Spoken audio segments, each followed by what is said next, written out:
Voilà, donc les enjeux de la bonne gestion. Très important parce que on peut avoir un super luminaire qui dure très longtemps, qui est très efficace avec de la bonne photométrie, tout ce qu'on, tous les critères qu'on a vus, qu'obéit à tous les critères de qualité qu'on a vus. Mais s'il n'est pas bien entretenu, ben on n'aura pas le service escompté au bout de très peu de temps. Et c'est pour ça que il faut une bonne par gestion, j'ai ciblé sur la maintenance parce qu'on a un temps court, une bonne maintenance et la maintenance, du luminaire, nettoyer les connecteurs, passer un coup de chiffon sur la vasque, s'assurer qu'il tient bien, qu'il est bien fixe, qu'il n'a pas bougé et cetera. La maintenance, ce n'est pas, une option ni un luxe. D'accord? Si vous mettez un éclairage de très bonne qualité et que vous ne maintenez pas, au bout de quelques années, vous n'aurez pas l'éclairage, pas le service voulu et il vous coûtera aussi cher qu'avant. Les luminaires LED aussi demandent à être entretenus parce que j'ai vu beaucoup de gens qui disent: «Oui, mais mon luminaire, il va me durer», allez, tout à l'heure, on a vu, il va me durer, 11 ans, 12 ans si on éclaire un peu moins longtemps par an. Il va me durer 12, 13 ans. Donc pendant 13 ans, moi, je ne vais pas y toucher. Non, les luminaires LED aussi, il faut y aller régulièrement et les entretenir.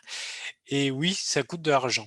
Ça coûte d'argent de maintenir le service, ça coûte d'argent pour, employer des personnes, des techniciens qui vont assurer la maintenance, le matériel, les nacelles qui permettent de monter les ouvriers en haut des mâts pour réparer, pour maintenir, et cetera. Ou si vous sous-traitez de l'argent dans le contrat de sous-traitance à une société de maintenance, oui, ça coûte de l'argent qu'il faut budgétiser, il faut prévoir cet argent dès le départ. Hem Et ça permet de garantir le service aux concitoyens, d'éviter les plaintes et les accidents. Heu, alors un petit warning, en France, l'éclairage public, je ne sais pas en Tunisie, vous allez me dire, l'éclairage public est considéré comme un accessoire de la voirie. C'est-à-dire que le maire peut être mis en défaut pénalement pour défaut d'entretien. Si un luminaire qui est censé éclairer n'éclaire plus, parce que la vasque est cassée, parce que c'est trop usé et cetera, quelqu'un peut se plaindre et dire: «J'ai pas vu la voiture qui avait en face, j'ai eu un accident, c'est votre faute, parce que je m'attendais à ce qu'il y ait l'éclairage» et du coup, il peut y avoir, mise au pénal, le maire peut être traîné devant les tribunaux pénalement. Je parle pas administrativement, je parle pénalement. Alors pour, assurer une bonne maintenance, on va, parler du facteur de maintenance. Le facteur de maintenance, il vous donne une image de la façon dont, votre installation va perdre de son efficacité dans l'éclairage qui est fourni, en fait. Parce que votre installation vieillit et quand elle vieillit, elle perd en efficacité pour fournir le service, la lumière qu'il lui faut. Et cette perte d'efficacité, heu, là, ce que je vous explique, c'est une nouvelle norme de 2019 de l'ISO, donc Système international de la CIE, Commission internationale de l'éclairage. Voilà, vous avez le numéro en bas à droite de cette norme qui, définit le facteur de maintenance, donc qui mesure la dépréciation de son installation comme étant la combinaison du FLF, le premier facteur de dépréciation du flux lumineux, c'est-à-dire qu'on l'a vu pour la durée de vie de luminaire LED, il perd de son flux avec le temps. Donc c'est ça, facteur de dépréciation du flux lumineux. Vous vous souvenez, L70, etc. Le deuxième FS, c'est le facteur de survie des lampes on verra en détail ce que ça signifie. Le FLM, facteur de maintenance du luminaire, parce que le luminaire, si la vase s'encrasse, si la poussière rentre, et cetera, il peut perdre en efficacité pour diffuser la lumière, pour faire sortir la lumière émise par la LED. Et FSM, facteur de maintenance des surfaces. Donc, en l'occurrence, des surfaces éclairées, pour nous, c'est la route. Donc, on n'aura pas trop, enfin, si, en tant que collectivité, vous pouvez avoir un impact là-dessus. Alors, on va détailler ces différents facteurs un par un et on va voir leur influence pour ensuite planifier à l'aide de ce facteur de maintenance la maintenance qu'on doit faire pour maintenir le service. On va voir l'influence que ça a. Le facteur de dépréciation du flux lumineux, donc ça on en a parlé, donc la source lumineuse perd, enfin le luminaire perd d'émissions de flux lumineux qu'il émet avec le temps. Et la dépréciation du flux lumineux est due à l'âge, c'est le pourcentage du flux initial émis par la source où le luminaire avant son remplacement. Donc 70%, nous on a vu L70, ça veut dire qu'il émet 70% du flux qu'il émettait au départ. Donc il a perdu 30% du flux, c'est ça que ça veut dire. C'est donné par le fabricant selon la norme, et là je crois que la norme ça doit être la même que j'ai citée avant. L'exemple L80, 5000 heures signifie que 80% de flux restants sont émis à 50 000 heures. Si le luminaire de la source est remplacé au bout de 50 000 heures, le FLF donc à mettre dans cette valeur sera égal à 0,8. D'accord, dans cette formule-là. OK, voilà. Facile. Maintenant, par contre, il y a certains luminaires qui ont une particularité, c'est de pouvoir maintenir le flux sortant constant dans le temps jusqu'à la fin de la durée de vie. Alors, comment on définit la durée de vie dans ce cas? Alors, on ne définit pas la durée de vie avec la perte de flux. Elle est définie par le fabricant qui dit « moi, je vous maintiens le flux tant d'heures ». Et c'est ça la durée de vie. C'est des drivers LED, en fait, qui sont capables, qui prennent en compte la dépréciation du flux des LED du luminaire qui sont connus par le fabricant, d'accord, et qui compensent en mettant plus d'intensité dans d'alimentation. Donc, ils mettent plus de puissance pour alimenter la lampe, la source lumineuse, de manière à ce qu'elle émette tout le temps le même flux. C'est des luminaires dits à flux constant. Voilà, alors si je lis maintenant, dans le cas où les sources luminaires maintiennent leur flux constant malgré l'âge, en augmentant leur courant, c'est ça. Donc heureusement, c'est ce que je viens de dire. Le flux initial qui sera maintenu est calculé pour être suivi calculé pour la fin de vie du luminaire ou de la source. Quand on dimensionne une installation d'éclairage public, on dimensionne de telle façon qu'avant de remplacer son luminaire, on ait la lumière qu'on voulait. D'accord? On met plus de lumière au départ pour être sûr qu'à la fin, on ait suffisamment de flux. On veut que la lumière qui est mise à L70, le flux qui correspond à ça, soit suffisant pour qu'on y voit. À ce moment-là, on va remplacer, mais il faut que ça, L70, ça obéisse, ça permet d'avoir l'éclairement sur la chaussée qui est l'éclairement de la norme. D'accord? Donc, au départ, il faut éclairer un petit peu plus pour être sûr que quand on va remplacer son luminaire, on ait suffisamment de lumière. Facteur de survie, c'est la probabilité d'une source ou d'un luminaire de fonctionner un nombre donné d'heures de fonctionnement. Donc là, par contre, pour le cas que vous m'avez cité de recyclage du luminaire, si vous avez dépassé le facteur de survie, on va dire, si ça a dépassé sa durée de survie, le luminaire, ça veut dire qu'il ne fonctionne plus du tout. D'accord? Donc, si un nombre donné d'heures de fonctionnement est utilisé pour le facteur de maintenance du flux lumineux, le même nombre d'heures devra être utilisé. Pourquoi? Parce que, comme vous l'avez justement remarqué, quand ça atteint 30% de baisse de flux, donc FLF, d'accord, pour ça 70% du flux initial, on considère que la source est à remplacer, donc, mais elle n'est pas morte. Donc, vous devez considérer que le facteur de survie, vous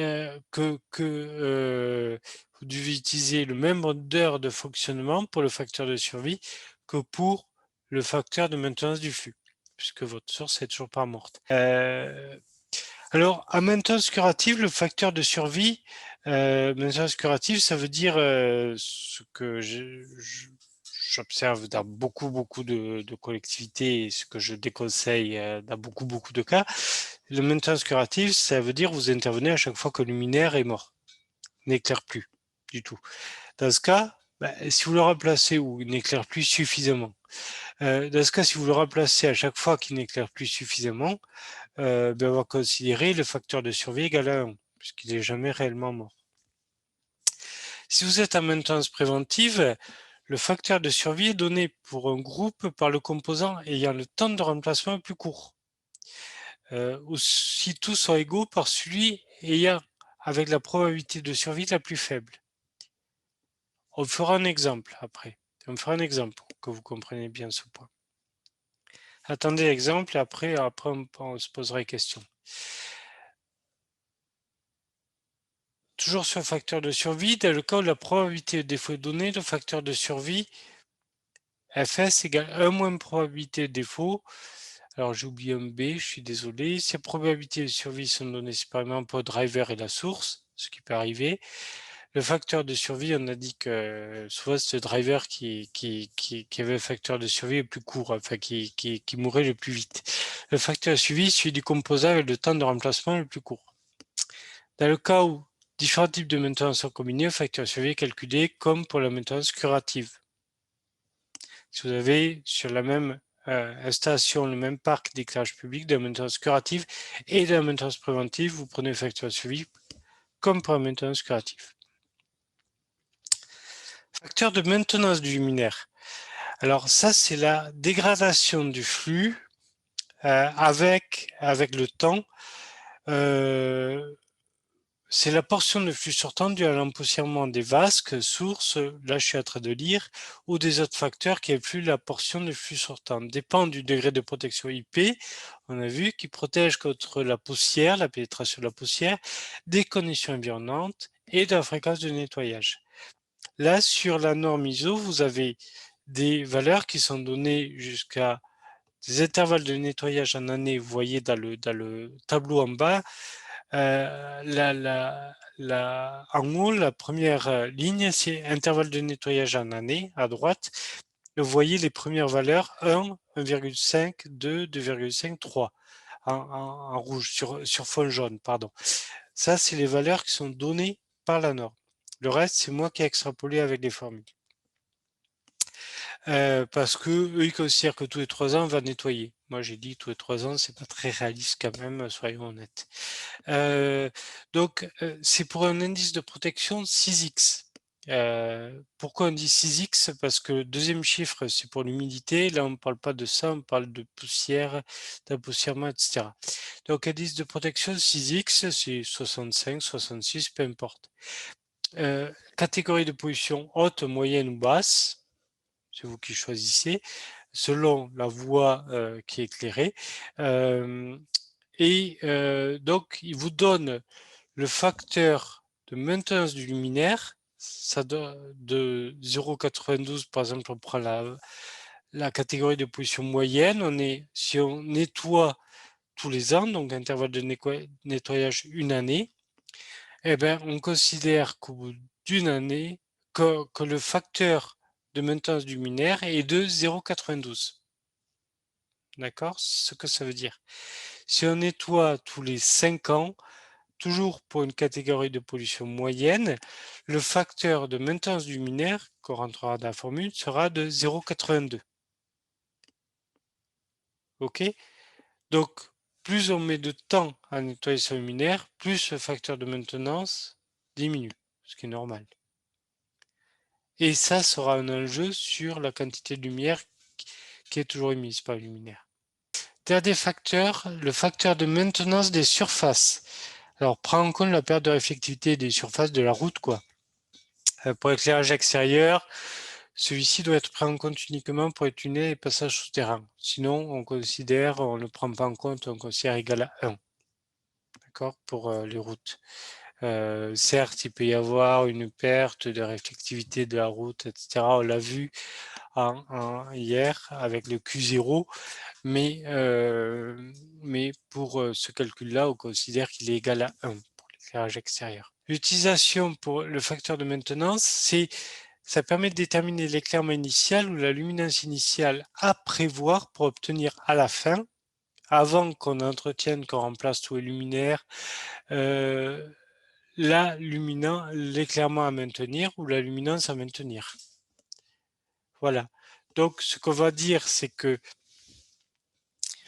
l'éclairement à maintenir, donc réglementaire que vous donne la norme, est égal à l'éclairement initial multiplié par le facteur de maintenance. Le facteur de maintenance, il est compris entre 0 et 1. D'accord? Donc, ça veut dire que si vous avez un facteur de maintenance égal à 0,5, Fm égal à 0,5, l'éclairement initial que vous devez mettre sur votre chaussée doit être 2 fois 1 divisé par 0,5, 2 fois l'éclairement que, que vous réclame la norme. Si vous avez une route que vous devez éclairer à 15 lux et que vous avez un facteur de maintenance de 0,5, au départ, vous devez mettre 30 lux pour être sûr que quand vous faites votre maintenance, vous ayez toujours les 15 lux obligatoires. Vraiment important. Alors, exemple 1, j'ai fait un projet d'éclairage urbain, durée de vie d'installation 5000 heures. Ok, c'est un peu élevé, mais bon, c'est un exemple théorique. Temps d'allumage par an, 4000 heures. Ok, maintenance curative, point par point. Là, je lis le tableau à gauche, projet d'éclairage urbain. Hein. Période d'entretien des luminaires, 3 ans. Et intensité de pollution basse. Ok, ça c'est pour la station. Le luminaire, c'est un luminaire LED avec fonction de flux sortant constant. On a vu que c'était une fonction compliquée. Mais on va faire un exemple compliqué. Flux initial 6000 lumens et 4800 lumens en fonctionnement flux constant. Ok. Durée de vie médiane L80 5000 heures. Donc un super luminaire, flux constant L80, IP66, indice de protection, taux de défaillance du driver 0,5% tous les 5000 heures. Voilà. Ça, c'est données techniques. Calculer le facteur de maintenance pour le cas sans fonction de flux constant et avec. En déduire l'éclairement initial. Alors, je vous ai fait l'exercice. Le facteur de maintenance, donc, on connaît la formule. Donc, premier, calculer Fm égale FLF. FLF, c'est quoi? C'est le facteur de maintenance du flux. Si on entretient durée de vie d'installation 5000 heures, facteur de maintenance du flux L80 à 5000 heures. Durée de vie médiane L80 égale 5000 heures. Bon, ben, ça correspond à la durée de vie d'installation avant maintenance, avant changement d'installation. Donc, facteur de maintenance du flux égale 0,80. Facteur de survie, on est en maintenance curative, donc égale 1. On va changer son luminaire dès qu'il a perdu 20% de son flux. Facteur de maintenance du luminaire, 0,90. Alors, comment on a calculé ça? On se souvient, pardon, période d'entretien 3 ans, intensité de pollution basse. On va regarder sur cette table, 3 ans, intervalle de nettoyage 3 ans, pollution basse, et on est bien sur un facteur de 0,9. Vous voyez sur le tableau. OK? Donc, facteur de 0,9. Et on est fonction A flux constant, donc 1. Donc, ça vous fait, si donne le flux initial, donc ça vous fait facteur de maintenance égal à 0,72. Ça veut dire que l'éclairement initial que vous devez mettre devra être égal à l'éclairement à maintenir divisé par 0,72, c'est-à-dire devra être égal à l'éclairement à maintenir multiplié par 1,39. Si vous aviez un éclairement à maintenir de 20 lux, par exemple, il vous faudrait éclairer initialement 20 fois 1,39. Je ne sais pas combien ça fait, mais ça doit faire, ça va faire 26 lux, en gros, ou 27 lux, quelque chose comme ça. Voilà. Maintenant, cas B, avec le cas du flux qui n'est pas constant, Donc là, il donne le flux initial et la perte de flux. OK. Donc là, on sera à KB, un flux constant, et K avec B. Non, le K, c'est sans fonction de flux constant, je t'ai étonné par facteur. Et KB, c'est fonction de flux constant. Donc, fonction de flux constant, comme il nous donne le flux 4800 lumens qui doit être maintenu pour 5000 heures, d'accord, puisqu'il maintient le flux constant, le facteur de perte de flux, FLF, égale 1. Donc 1, multiplié par 1, toujours maintenance curative, multiplié par 0,9, puisqu'il y a toujours 3 ans d'intervalle de nettoyage et l'intensité de position basse, multiplié par 1, ça donne un facteur de maintenance de 0,9, et vous devez éclairer à 1,11 fois l'éclairement à maintenir, d'après la norme. OK? Vous aurez cette présentation, vous pourrez refaire les exercices si vous le souhaitez. Une question justement hein, sur ces calculs. Peut-être tu la vois, tu peux déjà deviner, c'est est-ce qu'il existe un logiciel ou une sorte de document Excel qui permettrait de faire le calcul du facteur de maintenance? Non, je suis en train d'en construire un pour moi, mais il n'en existe pas à ma connaissance. À ma connaissance, je dis bien, hein, et voilà, cette norme est assez récente, hein, mais il y a par contre les ABAC, il y a ça comme table qui est donnée. Il y a pas d'ABAC à proprement parler, il y a ça comme table qui est donnée. Et puis ensuite, je vous encourage à acheter la norme, bien que là, je vous ai déjà donné la table. Mais sur la norme, je crois qu'il y a des ABAC, ouais, qui sont donnés d'ailleurs, hein. Sur la norme, il y a des valeurs typiques qui sont données. Mais le problème de la norme, c'est elle considère que un intervalle de nettoyage supérieur à 3 ans ou 4 ans, c'est illusoire. Ça n'existe pas, alors que c'est très bien que personne n'intervient sur ces luminaires pour les dépoussiérer tous les 2 ans, quoi. Il n'y a que ceux qui ont fait la norme et qui croient que ça se passe comme ça.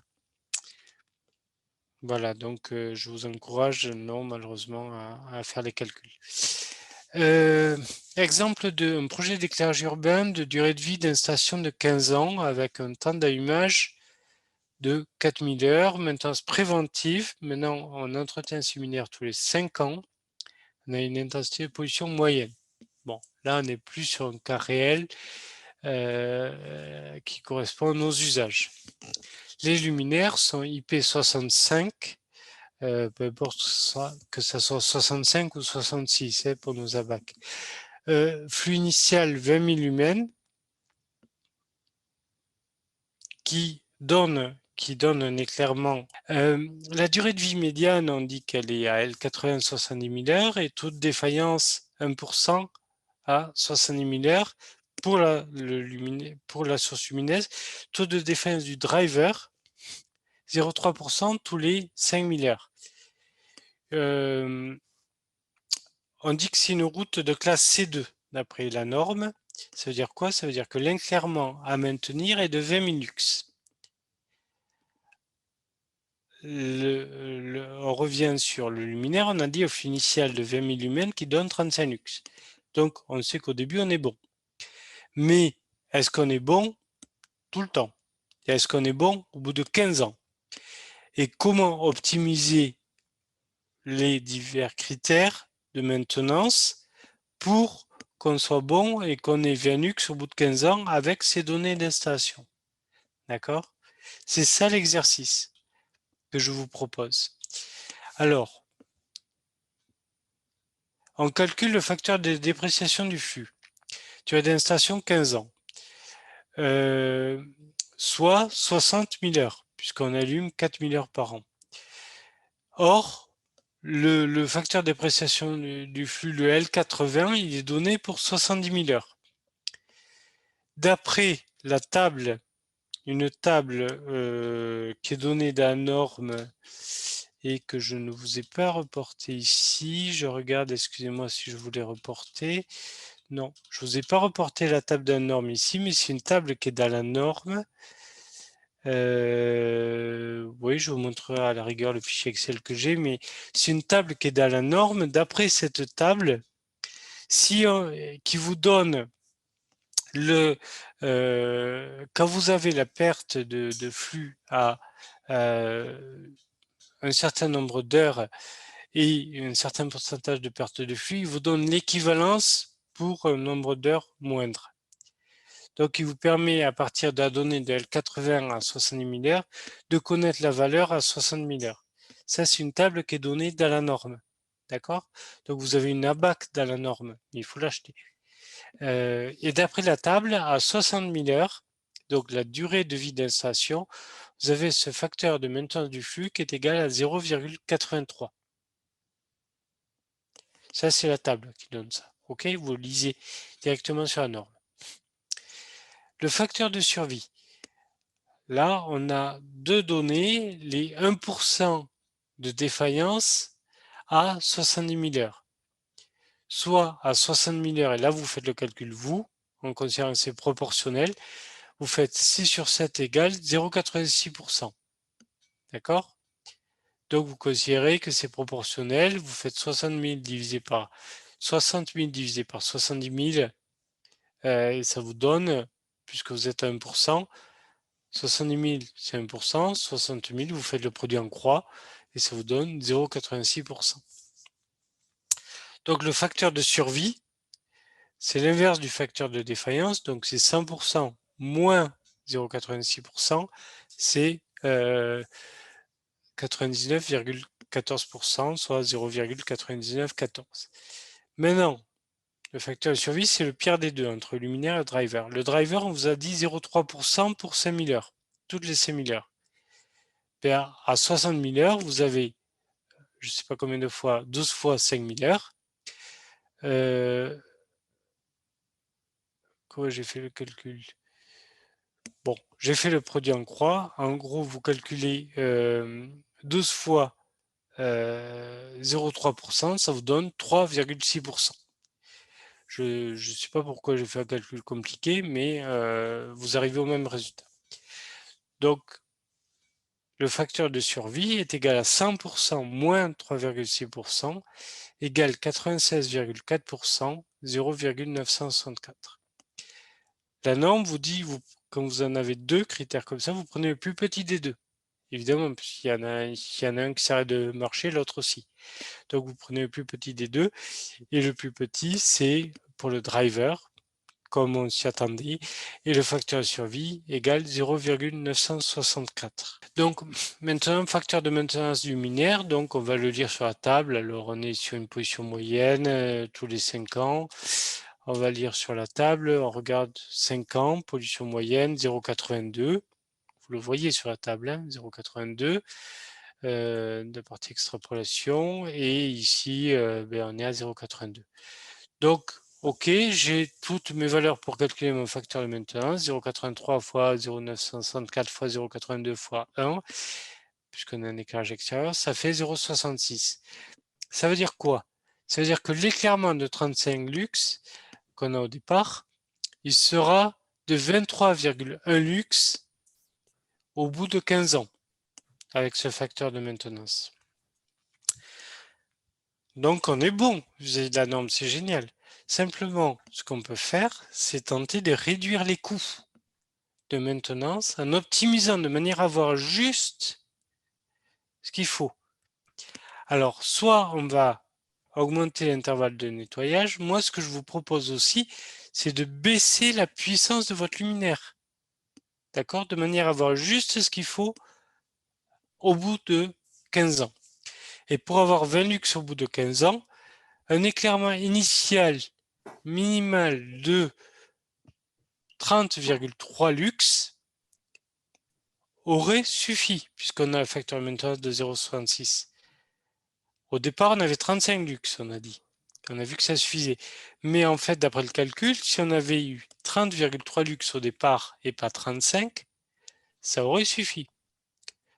Donc, soit on peut augmenter la hauteur et augmenter l'uniformité et on baisse l'éclairement, soit on peut baisser la puissance de son luminaire ou le flux initial de son luminaire. Et une source de flux initial 20 000 fois 30,3 divisé par 35 de 17 316 lumens aurait suffi. On n'avait pas besoin de mettre 20 000 lumens au départ. Comme ça, grâce au facteur de maintenance, vous pouvez optimiser soit votre maintenance en augmentant l'intervalle de nettoyage, du coup vous diminuez votre facteur de maintenance, mais vous assurez que vous avez toujours la bonne valeur à la fin, donc vous réduisez les coûts de maintenance, soit vous réduisez les coûts à l'achat de votre luminaire, la puissance de votre luminaire et la consommation énergétique de votre luminaire. Alors, j'ai voulu vous faire un exemple Dialux de ce que ça signifie, ce facteur de maintenance, et comment il est pris en compte dans Dialux. Parce que on vous montre des résultats de Dialux. Et les résultats de Dialux qu'on vous montre, souvent, ils considèrent, ça vous le dire, un facteur de maintenance de 1 sur l'éclairage LED, parce que beaucoup de bureaux d'études ne savent même pas ce que ça veut dire. Vous voyez, c'est pas très simple, mais il existe. Donc faites attention à ça sur les résultats de Dialux, demandez toujours un facteur de maintenance qui a été pris. Exemple, je prends une voie, ça c'est une voie donc classique, voie urbaine importante. Bon, il y a les différents critères qui nous permettent de dire elle est de classe C2. Donc clairement, valeur cible, Velux. OK. Voilà la simulation Dialux. Donc j'ai pris, vous voyez, des voies de stationnement sur le graphe à gauche. Vous voyez trottoir, la chaussée, trottoir, donc c'est P4, la classification, mais ça on va pas regarder au trottoir trop. Si on le regarde, si vous voulez. Bon, la classification Dialux c'est P4, la chaussée c'est C2, on l'a dit, des voies de stationnement ensuite, et puis là il n'y a pas de classe, et puis trottoir P4 encore après les voies de stationnement. Vous voyez la coupe à gauche de la rue. D'accord? C'est une coupe transversale de la rue. La chaussée, là où circulent les voitures, c'est au milieu. D'accord? C'est entre les deux voies de stationnement, quoi. Et puis à l'extérieur des voies de stationnement, vous avez les trottoirs. Ça correspond en gros à cette photo. Vous avez des voitures qui circulent au milieu, puis des voitures garées sur les côtés, et puis encore plus loin des trottoirs. OK, ça correspond à ça. Et des luminaires que vous remarquez sur le graphe de gauche, en grisé, qui sont sur le trottoir et qui vont jusqu'à la chaussée. Vous voyez la tête du luminaire, elle est en limite de chaussée, alors que le luminaire est bien sur le trottoir. Donc j'ai fait la simulation avec une 250 watts sodium haute pression que vous connaissez, facteur de maintenance de 0,67 qui est classique et par défaut d'ailleurs de Dialux. Les résultats de simulation vous disent mais on n'obtient pas ni pour les trottoirs mais surtout on va regarder la chaussée, on n'obtient pas les Velux ni l'uniformité de 0,4 qui est demandé. On est limite, hein, 18,42 lux, c'est pas mal, et 0,36 d'uniformité, on est quand même pas mal aussi, on est limite, mais c'est pas bon. On va regarder juste la chaussée pour simplifier, d'accord? Chaussée de classe C2, je rappelle. Maintenant, ça c'est facteur maintenance de 0,67. Si vous changez sur Dialux, vous pouvez le faire, le facteur de maintenance. Si vous prenez un facteur de maintenance égal à 1, d'accord? Donc, c'est les résultats sur la partie, j'aurais dû tracer une ligne, sur la partie gauche du tableau, on va dire. D'accord? Si vous prenez un facteur de maintenance égal à 1, vous regardez pour la chaussée, l'éclairement moyen qui est simulé, il est de 27,49 lux. Et l'uniformité est toujours la même. Mais du coup, le facteur de maintenance, si vous le choisissez égal à 1, vous êtes bon. Si vous prenez, regardez la partie droite du tableau, un facteur de maintenance égal à 0,5, vous voyez 13,74 lux au Didier Lux. Donc vous voyez l'influence du facteur de maintenance. Si on considère beaucoup de bureaux d'études le mettre égal à 1 parce qu'ils ne savent même pas ce que ça veut dire, Ça veut dire qu'ils vont vous dire, ben, vous êtes suffisamment éclairé. Alors que non, vous n'êtes pas suffisamment éclairé. Et si votre facteur de maintenance est égal à 0,5 parce que votre luminaire est encrassé, il y a beaucoup de pollution, etc., peu de nettoyage, vous êtes très sous-éclairé. Alors que Dialux va vous dire, avec un facteur de maintenance égal à 1, vous serez suffisamment éclairé. Vous voyez l'influence. Dialux, il va vous faire la simulation sur l'éclairage à la fin, avant remplacement. D'accord? Donc, il va prendre en compte le facteur de maintenance. Il va vous dire, avant remplacement, ce que vous réglez par le facteur de maintenance, vous aurez tant de luxe.